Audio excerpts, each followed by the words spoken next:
185. Sold as seen. I have to put that on, sir, to protect your interest in law. I mean, when people say it's a load of trouble running a car, like they do, it's nice to be able to waive your guarantee in the face, isn't it? Oh, aye, yeah. Well, just sign here, sir, where it says I waive my guarantee.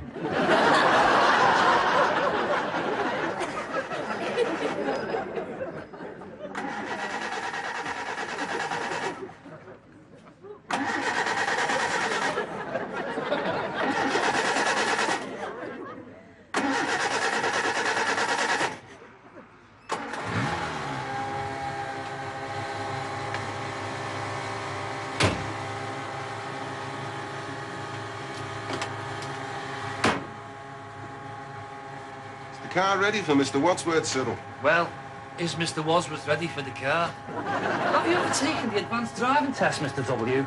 Or raced or rallied at all? Not exactly. Well, it's go easy with the right foot until you get used to the power. It's so deceptive. You'll probably think you're actually going quite slow.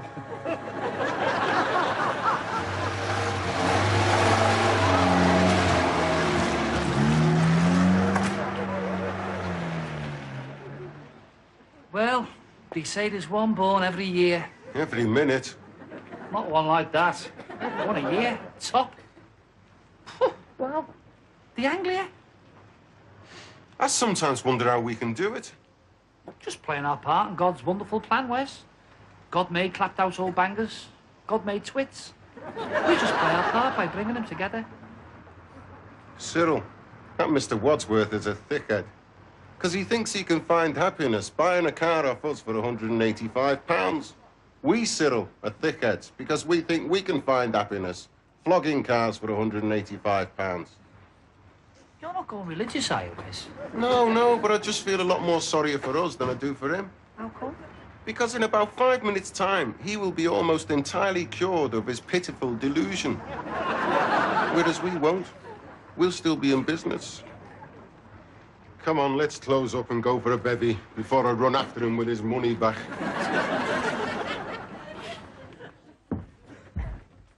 I know how you're feeling, Wes. You're losing that faith in yourself. But in that hour of doubt and darkness, Wes, the Lord has sent Mr. Wadsworth to you to be a succour and a comfort. And just in case that wasn't enough, he's also sent Mr. Wadsworth along with 185 of these. Pure profit. See, you're kidding yourself. We had to lay out money on that car, remember? We had to spend money to put tyres on it. Now, I got those tyres off Dodgy Dennis. Hey, good ones and all. I mean, some people might say with the second-hand tyres. Some people might say pre-owned. I prefer Dennis's very descriptive phrase. Road-proven. Tyres from Dodgy Dennis. A load of running round and dodging and all for what? It's pathetic, Cyril. We aren't going to get rich this way, selling rubbish to thickheads. And I don't want to hear any jokes about the Eurovision Song Contest either. Wes, what is getting you? There's always good times and bad times. When did you last see any good times, eh? Face it, Cyril, we have spent all our lives trying this dodge, that dodge, every dodge going. And we're smarter than most people, and still where's it got us? Nowhere. I wouldn't say nowhere, Wes. Look around you, Cyril. If this isn't nowhere, there's no such place as nowhere. No, I'm not talking to you when you're like this. If you can't cheer up when you see this stuff, you're in a bad way. And the news about Des Drummer, I mean, that's sickened me, that. What's that? Well, the police have closed him down. They're going through his place now. Des Drummer? He's been going dead straight, comparatively. It's them swines who run the establishment. They just won't let you get on. There's always something to get you on. Income tax, VAT, this law, that law, the Ministry of Stitching You Up or the Ministry of Doing You Down. Effort, initiative, they just laugh. Des Drummo's worked his fingers to the bone building up that business. Yeah, in just 4 years he's built up to be the second biggest fire damage goods specialist on Merseyside. And to be brought down on a technicality like that. A technicality, Wes? Caught behind a carpet warehouse at 3 o'clock in the morning with a bundle of eggs and a can of petrol. See? He's been working night and day doing everything himself. Yeah, well, you never learn to delegate. You've got to know when it's time to pass on the torch, or in this case, the box of matches, to a younger man. He was expanding too fast for some people's liking. People get jealous. They won't let you get on, that's the truth of it. Wes, there's no need for all this self-pity. Business is picking up, definitely. We, in this business, shouldn't be allowed to pick ourselves up. Should be a ref to stop us staggering around in circles and taking any more punishment. We have to find the stock, find the money to pay for it, spend days pushing it around to get it on the lot. We have to tart it up, make it shiny, smile like bananas, take them for test drives, answer thousands of questions only an idiot can think up. They're paying a tenth of the price of a brand new car. Why do you expect any more than that 10% of it to go? If the car's doing all right, if the doors open and close, they're doing fine. But no, the window sticks, or there's a little piddle of rain that gets in the boot, or the feet happen to stick through the floor and the back. Yes? Excuse me, I'm interested in Cresta. On your bike, Chief, before I come out there and see to you. You're not taking me for a bloody mug. On your way! Honest, Glynis, he's been really funny. I mean, business used to be an adventure to Wes. But now suddenly it's like the whole idea of it just leaves him sick and cold. Consider this, Cyril. He's been working with you even longer than we've been engaged. And that's had a very similar effect on me. Joking aside, Glynis. Cyril, that's not a joke. It's a diagnosis. Of course, Wesley's father was always very wrathful when it come to big business. Never passed a church or a chapel without just popping his head in to see if there was any money changes. And if he caught anyone selling pigeons, wow, what he wouldn't have done to them. Well, my diagnosis is executive burnout. He's put that much in. He's drove himself that hard. He's, like, used everything up. Cyril, an offer you can't refuse. You can buy me out. Buy you out? You're not even in custody. Buy me out the business. You can buy my half share of all the stock, fixed assets and debts owing, or monies accrued in the course of trading. You must think I'm a nut. There was a fella in business really used to upset him. I don't know why. What was the name now? It was always on his tongue. Mammon. I think they were a toy shop on London Road. You never hear of them now, but I used to get that fed up with them. Yeah, I'm sorry, Wes, I can't do it. Not unless you can extend me credit against my assets, like... You see what I mean? You lend me the value of half the cars against my assets, to it, the other half of the cars. Then I can buy your assets, to it, your half of the cars. That's 3 halves, Cyril. No, it isn't, no, because your half of the cars would become my half of the cars in addition to my half of the cars, because you would be giving me credit against my original half of the cars. But that's where you're going wrong, you see, because you're counting my half twice. But my original half would be your half as security in the event of me doing the bunk. You follow? You can't stop it, can you? All the dodging and conning and double talk. Wes, I just don't see what it is you're after. A decent life and a bit of money in my pocket, that's all. And there's only one way to get it. Only one way that's open and above board and doesn't involve nothing shameful, illegal, dishonest or humiliating. And is entirely free of tax. What's that? You marry it. You marry it? Yeah, you find a nice little Judy with plenty of money and marry it. Where'd you find a nice little Judy with plenty of money? Southampton. What do you mean, Southampton? Look, there's all these executives, right? There's dentists, accountants, all sorts shoveling the green stuff abroad. Have you seen the houses they've got out in Blundell Sands? But it's taking its toll all the time, catches up with them. Then where are you? The yakkers are in the bank, the ashes are on the mantelpiece, the missus is aboard the motor vessel Canberra, dabbing her hanky all the way to the Caribbean. So what are you going to do? Hang around the gangplank, give them the glad eye or what? I need a bit of money. I need about £1,000, and then I can go on a little cruise and start laying my stall out. Best investment you could wish to make. Trip on the QE2, see the world, plenty of ozone, come back with a nice little widow woman, plenty of cash in the bank. What's wrong with that? Yeah, yeah. And you're not necessarily talking about very high mileage examples, neither. Well maintained. We could be talking about women with quite a lot of tread left on them. Pig! What's to do? What did I say? I'll get you a drink, Moira. What is it? I'll have a desperate Dan. What's one of them?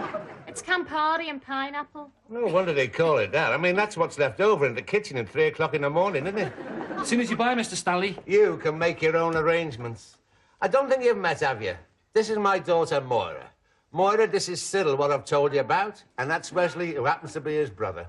Brothers? Really? Yeah, but I bagged the shady end of the pram. You never told me I had a daughter, Mr. Stanley. This is a precaution that a lot of people take in your case, Cyril. What brings you in tonight, then? Somebody, tell you about the singer, did they? Yeah, but you've got to get out the house all the same. There's no use smoking, is there? You've got your life to live. You've got to get over it. Get over it. Want something in this? Cherry, pickled onion, little lumps of cabbage, cheese, bits of pie crust. You can put anything in this. Just ice. Oh, now you're asking. You were saying, love, you were just getting over, Yeah, Get that down, yeah. Very dry work talking to solicitors, isn't it? You'd think he'd have offered you a sherry at least. All the work Donald's put in his way over the years. Oh, you've not been in trouble with the bobbies, have you, love? No, it was just sorting out the will, you know. Oh, you've had a bereavement, like? My husband. Oh, I'm sorry to hear that. Oh, I'm getting over it now, you know. Time heals the wounds. It's a while ago, is it? Oh, yeah. Come Wednesday, it'll be, a fortnight. Well, Moira, I'll say this. You lost a so-so husband. I lost a bloody good accountant. Accountant, was he? Oh, I read that on the figures. Whoa, nobody like him. You should see that house in Blundell Sands. Oh? Wes likes Blundell Sands, don't you, Wesley? very nice place to live. Salubrious. It is where they live. How much did your Donald lash out on that swimming pool? God alone knows. And I don't think he ever went in it, did he? Oh, yeah, the once. Oh, of course, that's where he was, Sorry I mentioned it. Oh, it's all right. Drown your sorrows, I always say. What are you going to do with the house then, Moira? Oh, I'm flogging it. I'm flogging the lot. Do you want to buy a grand piano? I can't even play the piano. Neither could Donald. He just liked the shape of it. Said it reminded him of a bloody big cash register. You want to have a good look inside that thing. There'll be a pile of readies in that Joanna somewhere. What are your plans, Moira, for the immediate future like? Well, you've got to think about the rest of your life, haven't you? But the first thing, I'm going on a cruise. You know something, Moira? I honestly think that'd be a great mistake. It's the last thing you want to do. Take my word for it. You don't want to go on a cruise. No cruises. Definitely out. Don't go on a cruise. You don't think I should go on a cruise? Seems like a pretty good idea to me. I know what Cyril means. A woman like you, still young, a beautiful widow with plenty of money and a grand piano, you would be the prime target for the kind of unscrupulous men that get on these cruises. And in your emotionally turbulent state, what with the band playing, the champagne, the electric velvet of the tropical night, you would be vulnerable. Sounds bloody wonderful. When are we going?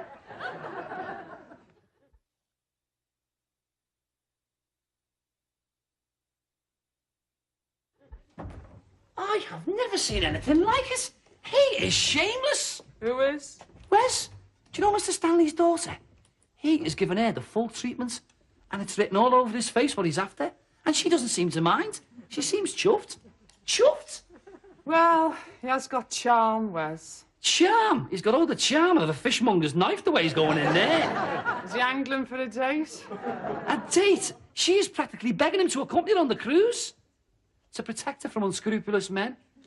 What you need's a big, strong mind, he says. Oh, I do, she says. It's where we've been going wrong over the years, Nige. Is we're too subtle.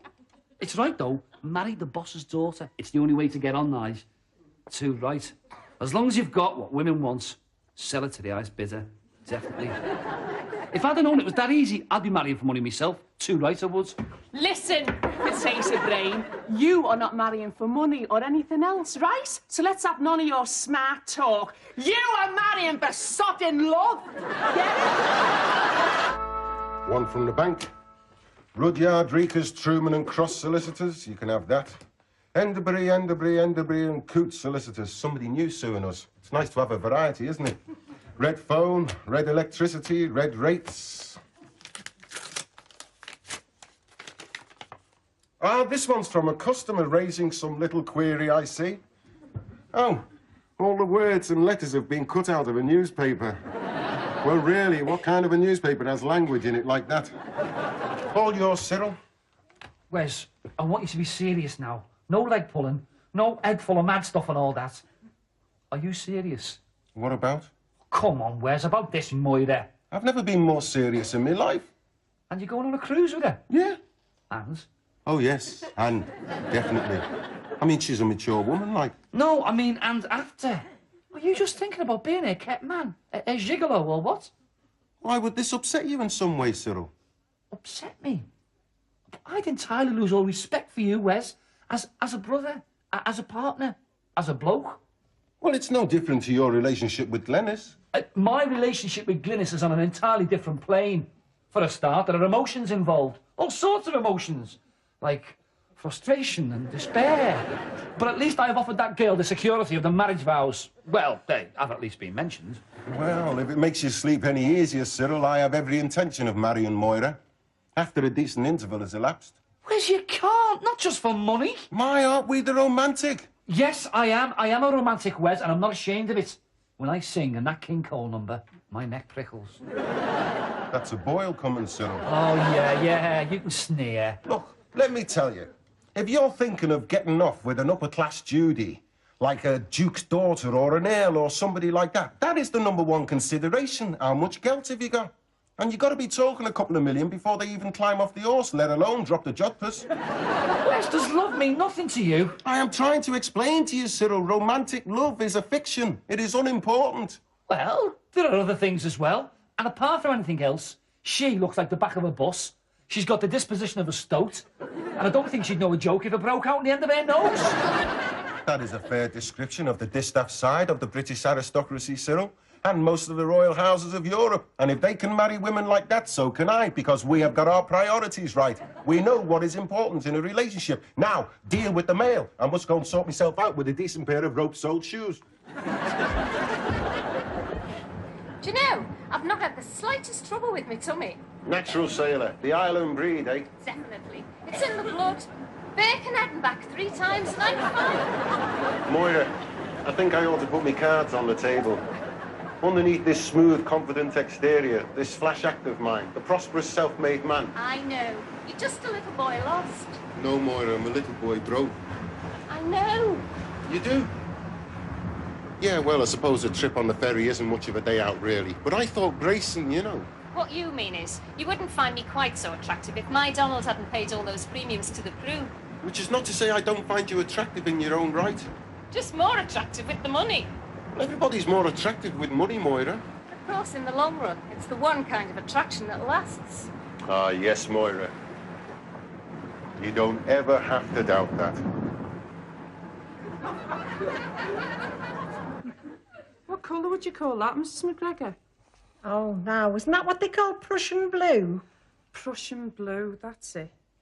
I was thinking of it for Cyril, but I've been thinking it was prussic acid. Oh, no, Glenys. Prussic acid, that's terrible poison.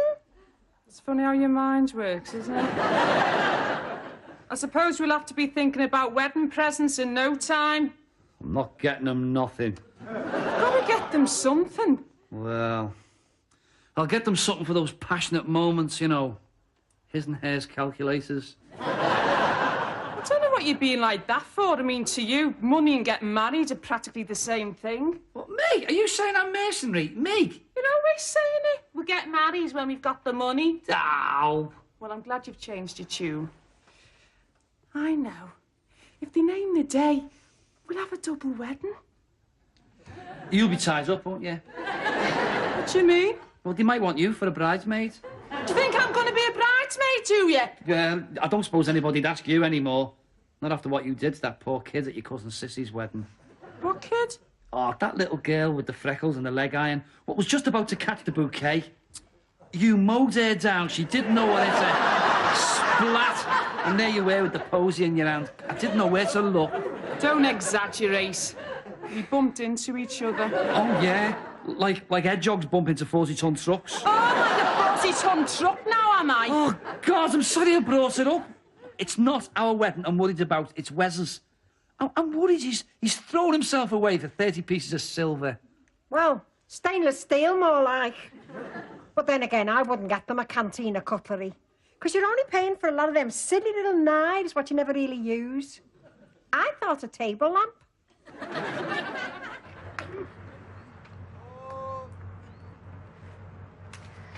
Can I ask you for your advice, Wes? I'm flattered that you should do so, Moira.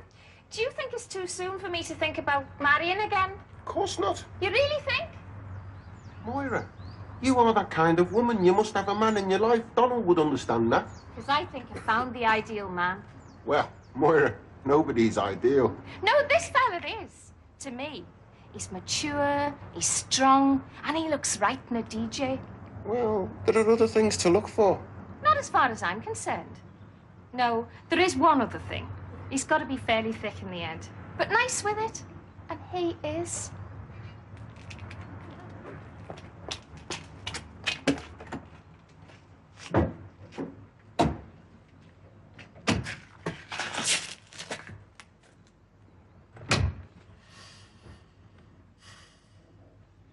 How do you mean, thick in the head? I think it was one of the first things you ever said to me. What I needed, you said, was a big, strong minder. And I'll always be grateful to you for that advice. You're a wise counsellor, Wes. A great friend and a stimulating companion. But for a minder, you've too many ideas in your head.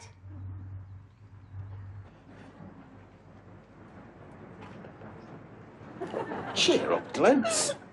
It's not that, it's just how it gets me, you know. To think, he must have been working away on the quiet there. But I never had no idea what was going on. No, but he did, Glenn. I'm glad he had more sense than to ask me to be his best man.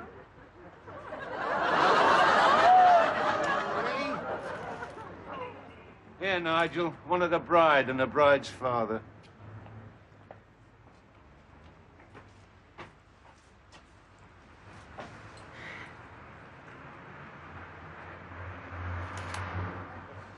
Now, let's have one of the bride and groom and the best man.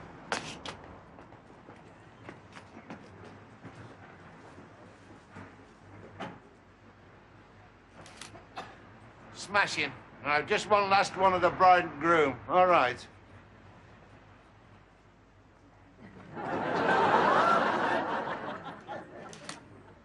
Right.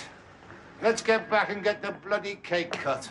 We've got to be up tonight, and I want you on the door at 8 o'clock, Nigel. Just because you married the boss's daughter, don't think it's all beer and skittles.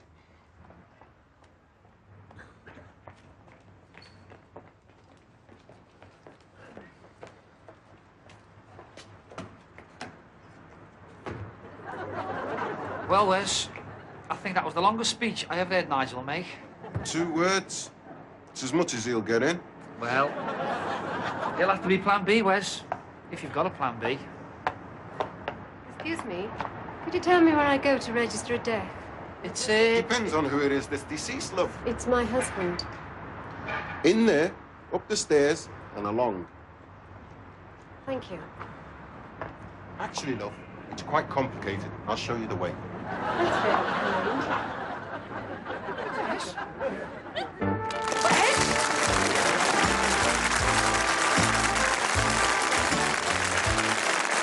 We're off to Victorian London for a Charles Dickens classic as Tom Hardy and Timothy Spall star in Oliver Twist next.